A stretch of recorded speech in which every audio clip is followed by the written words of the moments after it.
TCCL Tamil Nadu chromates and chemical limited TCCL ஒரு நிறுவனம், அங்க குரோமியம் நிறுவனம் மூடி 89ல மூடினாங்க. 36 வருஷம் ஆயிடுச்சு மூடி.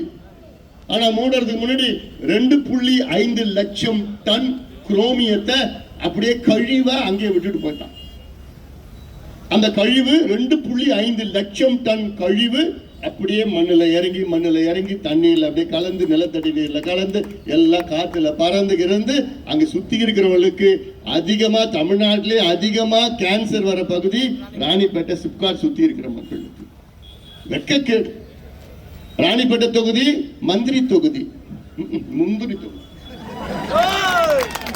ஏயா உன் தொகுதியில் உள்ள மக்களை நீ சாகடிச்சிட்டு இருக்கிற, கொலை செய்யறியா? நீ மந்திரி தானே, உனக்கு அதிகாரம் இருக்குல்ல? அதிகாரம் இருக்குல்ல? நேரா போய் அந்த கழிவை அகற்றி அந்த மக்களை காப்பாற்றுவது தானே உனக்கு கடமை. உனக்கு ஓட்டு போட்டு நீ கொலை செய்யற, அப்ப எதுக்கு அவனுக்கு மந்திரி பதவி? 4 ஆண்டு காலமா என்ன பண்ண? போன சட்டமன்ற தேர்தலில் ஒரு வாக்குறுதி கொடுத்தல அந்த மக்களுக்கு. என்ன வாக்குறுதி? நான் வெற்றி பெற்றவுடன் அந்த குரோமியத்தை நான் அகற்றுவேன், அகற்றுவேன். உன்னுடைய ரைட் ஹேண்ட் தானே ரமேஷ், அந்த CTP common effluent treatment plant, அதை அந்த குழு தலைவராக இருக்கிறாரு. என்ன பண்றாங்க?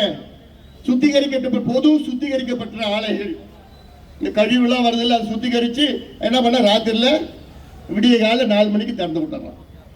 மழை வந்ததுன்னா திறந்து விட்டுறான். கேட்டா யாராவது 2-4 பேர் கேட்டாங்கன்னா அவங்களுக்கு காசு, பணம், துட்டு, மணி. இதுதான் லட்சணம், இதே ஆட்சி. வெட்கக்கேடியா, மானங்கட்டது. மக்களுடைய உயிரியா எங்க கிட்ட விடுங்கயா. கொஞ்சம் ஒரு 6 மாசம் விட்டு பாருங்க. 6 மாதம் தான், அதுக்கு மேல வேணாம்.